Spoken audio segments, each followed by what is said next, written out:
This is a download from bbclearningenglish.com. For more information, visit our website. A Christmas Carol, Episode 3. Scrooge meets the spirit of Christmas present.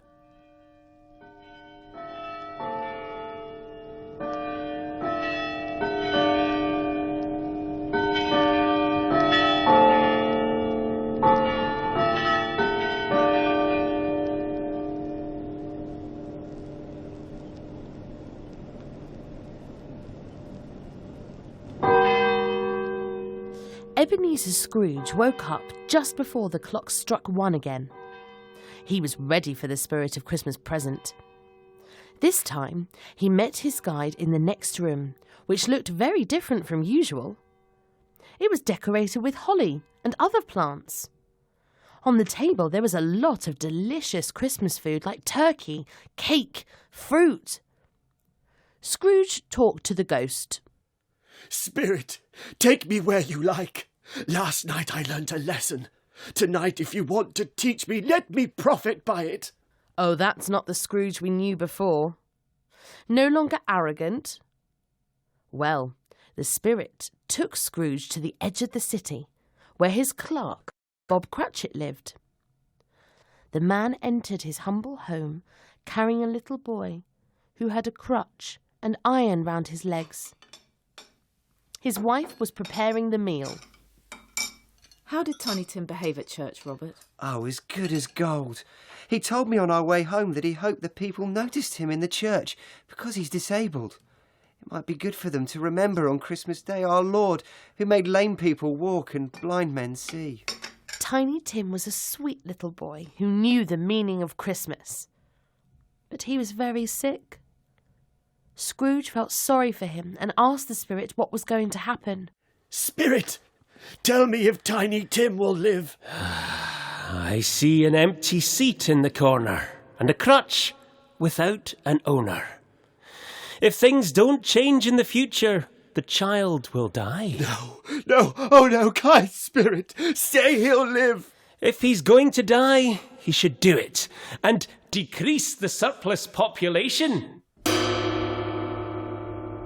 These words caused a huge and sudden feeling of deep regret in Scrooge's heart.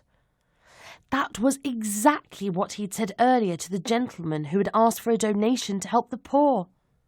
If the poor died, it would be good to help decrease the surplus population. Then Scrooge heard Cratchit mention his name. After this wonderful dinner, let's raise our glasses. A Merry Christmas to us all, my dears. God bless us. And also Mr. Scrooge, the father of the feast. Come on, dear wife. I wish I had him here, Robert. I'd give him a piece of my mind. Such a horrible, hard, unfeeling man, Mr. Scrooge. I'll drink to his health because it is Christmas, but not because of him. God bless us, everyone! Thank you, Tim, my dear child.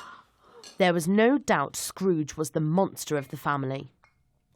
But if the thought of her husband's selfish boss annoyed Mrs. Cratchit, it caused laughter elsewhere. The ghost of Christmas present took Scrooge to his nephew's house, to the Christmas dinner the old man had refused to go to. My uncle said that Christmas was a humbug. He's a funny man, that's the truth, and not as pleasant as he could be. However, his crimes carry their own price. His money is of no use to him. He doesn't do any good with it. He doesn't make himself comfortable with it. The house was full of people dancing, playing games. The spirit noticed that Scrooge was enjoying himself. The night was coming to an end when Scrooge saw 2 figures at the ghost's feet. What were they? They looked like children, but they were old and frightening. Scrooge was shocked. I'm sorry to ask, but are they yours? They are man's creatures. The boy is ignorance. The girl is want. Be afraid of them both, but most of all you should fear this boy, for on his face I see a terrible destiny. Don't they have a place to go? Are there no prisons?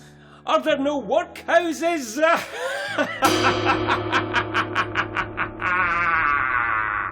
Yes, once more Scrooge had his own words repeated back to him.